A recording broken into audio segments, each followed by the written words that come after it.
গোবিন্দকে আছেন বৃন্দাবনের মাটিতে চৈতন্য মহাপ্রভু, তিনি তো ভগবান। তাহলে ভগবান হয়ে ভগবানের নাম করছে, তাহলে ভগবান আর এক ভগবানকে দেখাচ্ছে। তাহলে এত কিছু দেখাবার কারণে তাহলে হঠাৎ ভগবান বৃন্দাবনে কেন? হ্যাঁ গো মা, বৃন্দাবনে কিসের কারণে ভগবান? বৃন্দা কে জানে? জলন্ধরের স্ত্রীর নাম বৃন্দা। আর এই বৃন্দা, এই জলন্ধর এত শক্তিশালী, এই জলন্ধরকে পরাক্রম করতে গেলে, জলন্ধরকে পরাস্ত করতে গেলে জলন্ধরের বোনের সাথে ভগবান বিষ্ণুকে বিয়ে দেওয়া হয়। ভগবান বিষ্ণুকে বিয়ে দেওয়া হয় কার সাথে? না, জলন্ধরের বোনের সাথে। জলন্ধররা কয় ভাই? 100 ভাই। আর 100 ভাইয়ের একটা বোন যার নাম লক্ষ্মী দেবী।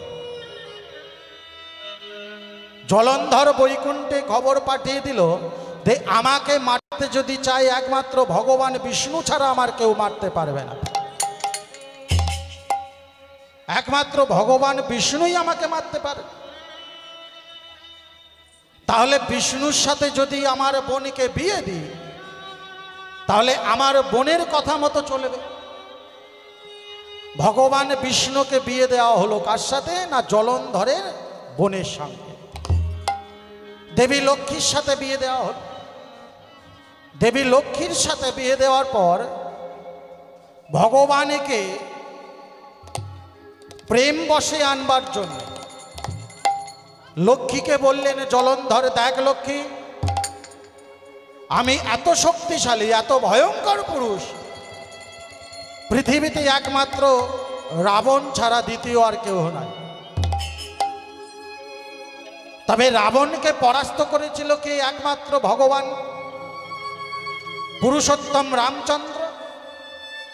আর আমাকে একমাত্র পরাস্ত করতে পারেন ভগবান মধুপতি, শঙ্খ চক্র গদা পদ্মধারী নারায়ণ। বললেন বেশ, কথা রাখতে হবে বোন। কি না, নারায়ণকে এই পাতালে রাখতে হবে। কেন না, আমি ভগবানকে আমার ঘর জামাই করে রাখতে চাই, কথা দিতে হবে তোকে। বেশ, তাই হলো। বিবাহ হয়ে গেল। বিবাহ হয়ে গেলে পরের দিন মেয়ে জামাই ফিরে যাবে।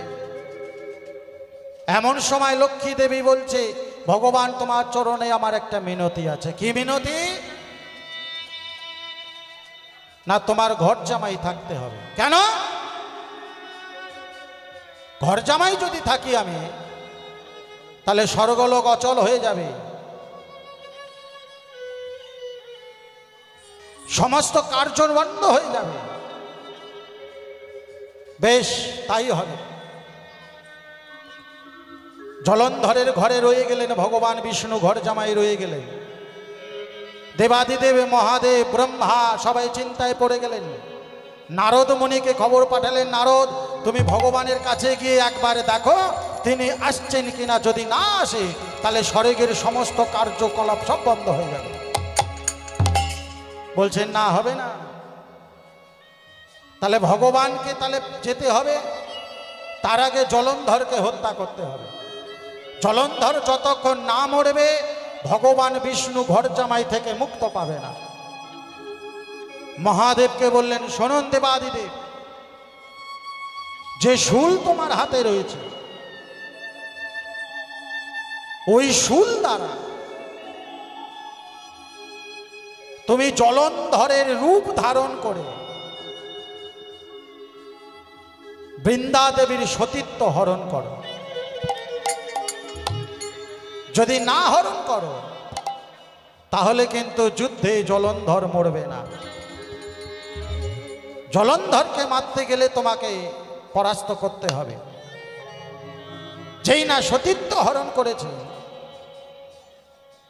বৃন্দা দেবী সাথে সাথে বুঝতে পারলেন যে আমার স্বামী নয়, এই যে মহাদেব শুনুন দেবাদিদেব, অভিসম্পাদ করলাম আপনাকে, শ্মশানবাসী হয়ে আপনি থাকবেন, নিজ গৃহ কিছু জানবেন না, নিজ মায়া মমতা বল শক্তি কিছুই জানবেন না।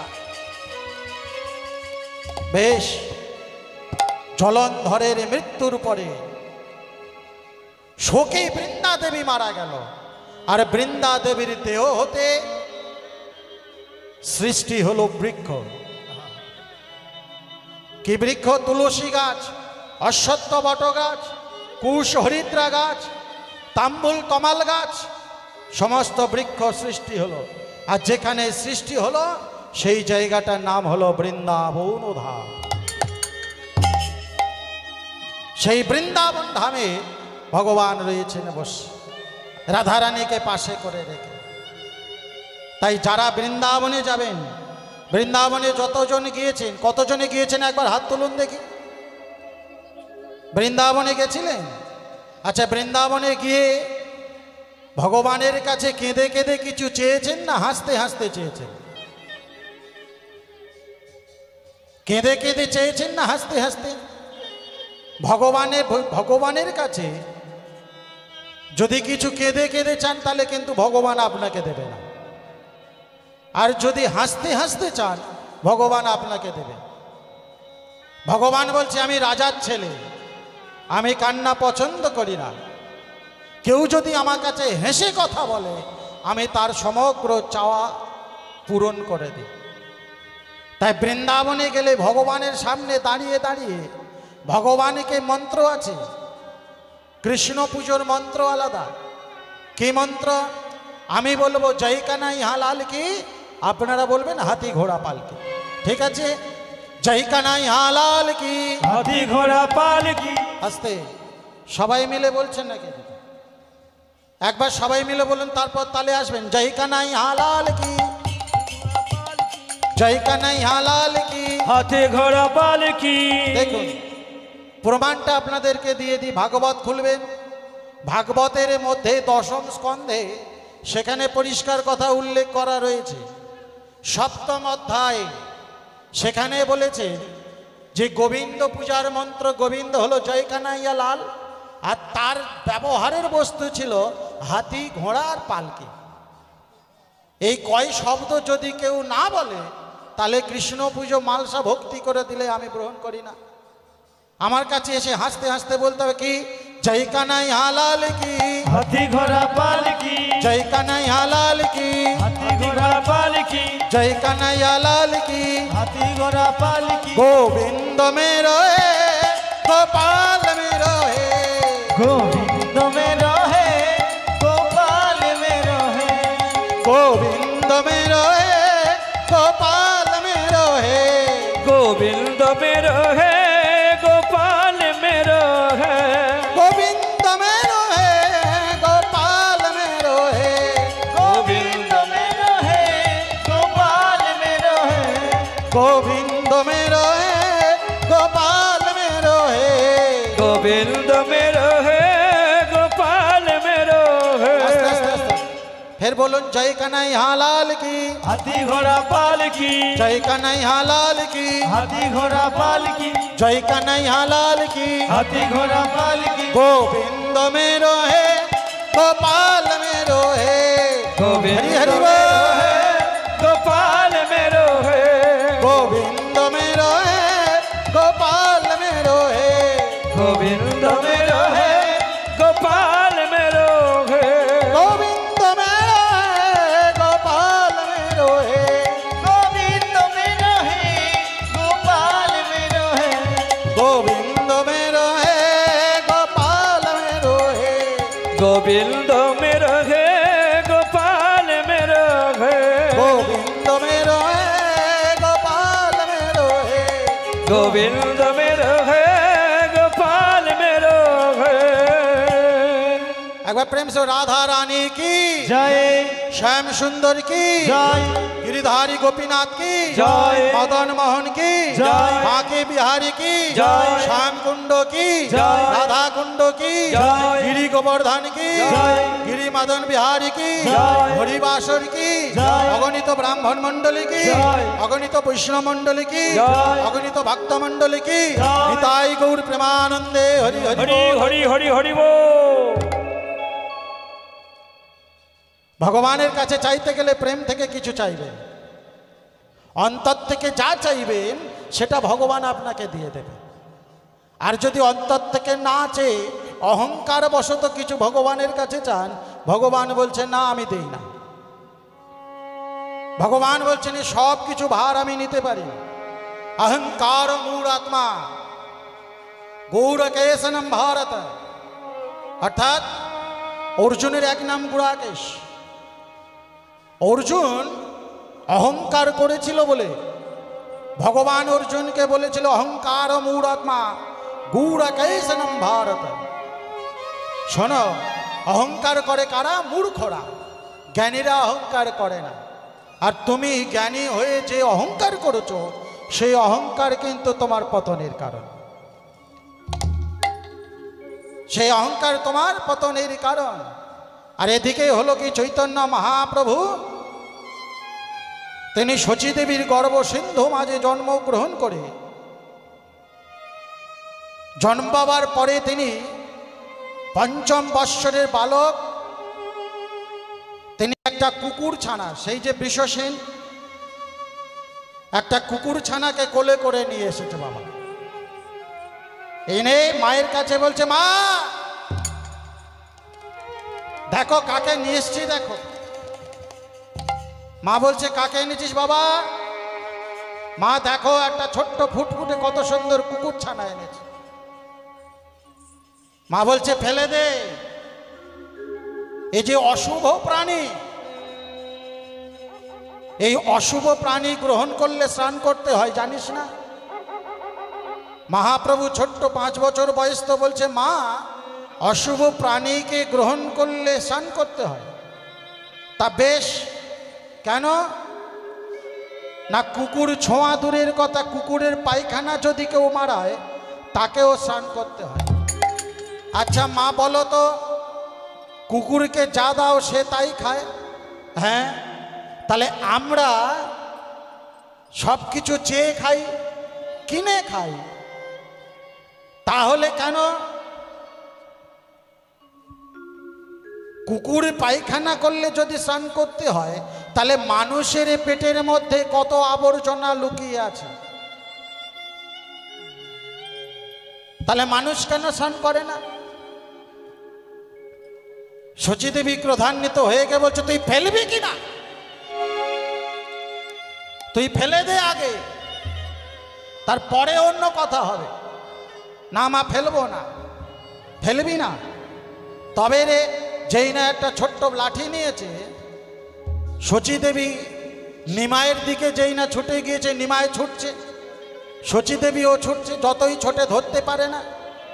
ছুটতে ছুটতে ছুটতে ছুটতে জগন্নাথ মিশ্র গঙ্গায় স্নান করছিল, নিমাই সেখানে গিয়েছে। জগন্নাথ মিশ্রের কাছে গিয়ে বলছে বাবা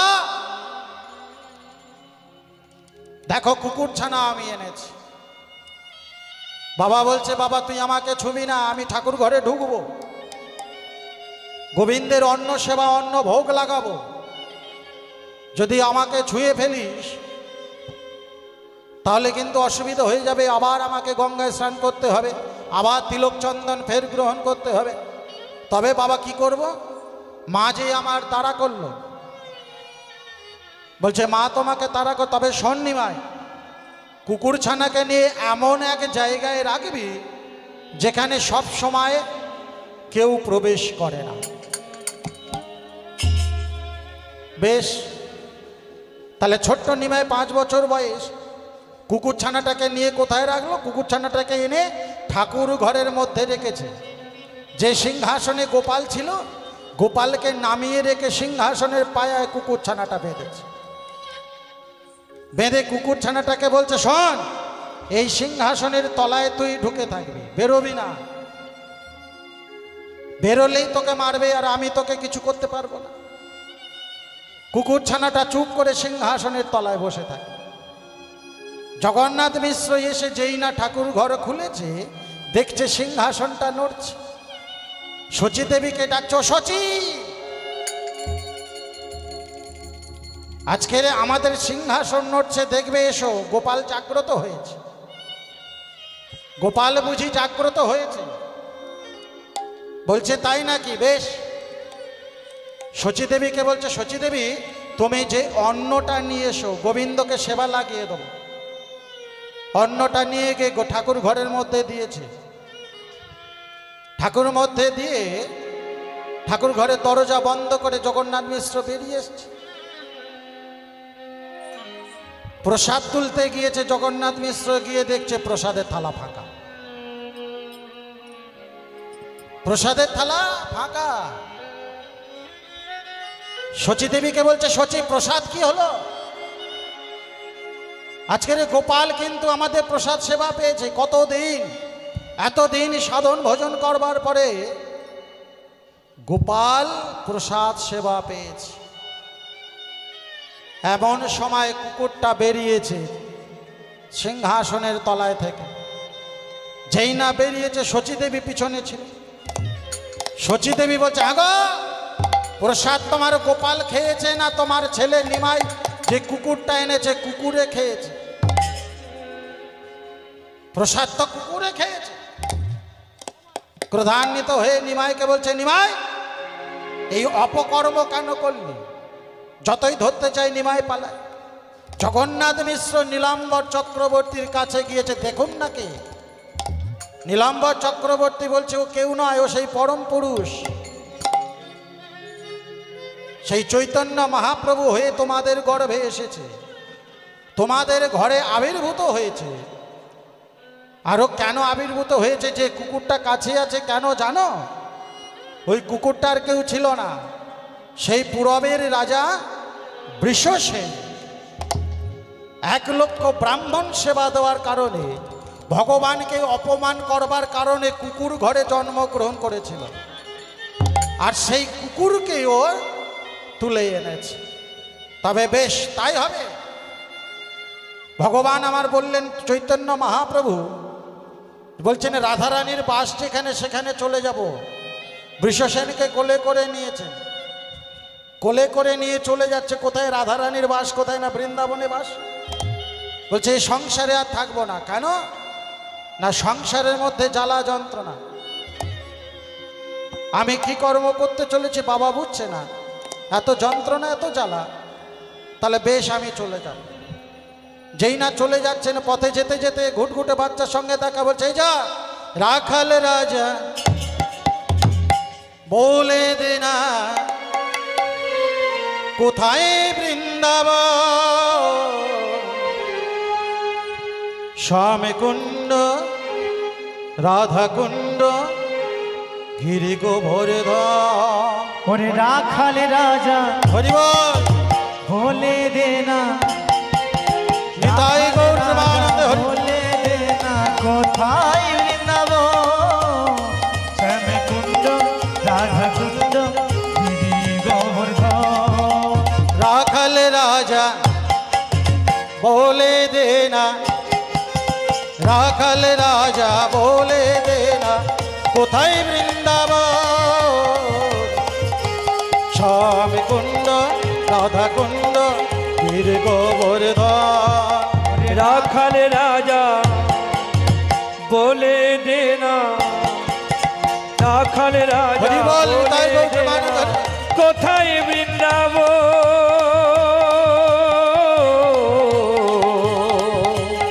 শ্যামে কুণ্ড রাধা কুণ্ড গিরি গোবর্ধন। যমুনা তোর বড়ই সুখী উজান বয়ে যায়, কেশি ঘাটার বংশী বটে সদাই শ্যামলা। ভাগবতী শ্রী যমুনায় উজান বয়ে যায়, নিতাই গৌর হরি হরি বল। ঘাটে বংশী বটে আছে শ্যামলা।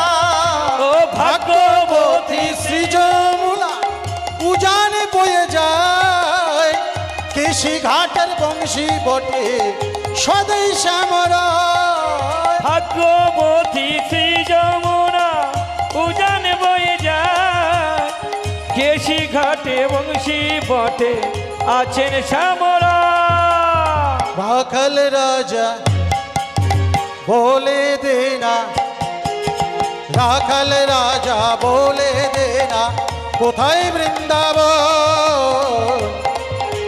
শ্যাম কুণ্ড রাধা কুণ্ড বীর গোবর্ধন ওরে রাখাল রাজা বলে দেনা রাখাল রাজা হরি হরি বলে বল। দেনা, কোথায় বৃন্দাবন শ্যামে কুঞ্জ রাধা কুঞ্জ গিরি গোবর্ধন রাখাল রাজা বলে দেনা রাখাল রাজা বলে দেনা কোথায় বৃন্দাবন শ্যাম কুণ্ড রাধা কুণ্ড গিরি গোবর্ধন রাখাল রাজা বলে দে রে রাখাল রাজা বলে দে না কোথায় বৃন্দাবন নিতাই গৌর হরি হরি বল। রাধা কুণ্ড গিরি গোবর্ধন শ্যাম কুণ্ড রাধা কুণ্ড গিরি গোবর্ধন শ্যাম কুণ্ড রাধা কুণ্ড গিরি গোবর্ধন এ খোকা বৃন্দাবনটা কত দূরে যেখানে রাধারানী গোবিন্দ দুজনে যুগলে দাঁড়িয়ে আছে বৃন্দাবন কত দূর বালক ঘুটঘুটে বালকটা বলছে শোনো বৃন্দাবন এখন অনেক দূর এই বৃন্দাবনে যেতে যেতে অনেক সময় লাগবে অনেক পথ লাগবে আর এই বৃন্দাবনে তুমি যাচ্ছ যাও বৃন্দাবনে গিয়ে দেখবে বৃন্দাবনের মূল পথ যেখানে গিয়ে দেখবে রাধারানী আর গোবিন্দ যেখানে পাশাপাশি দাঁড়িয়ে আছে সেটাই জানবে মূল বৃন্দাবন ধাম আর যদি অন্যত্র জায়গায় চলে যাও তাহলে কিন্তু বৃন্দাবন তোমরা চিনতে পারবে না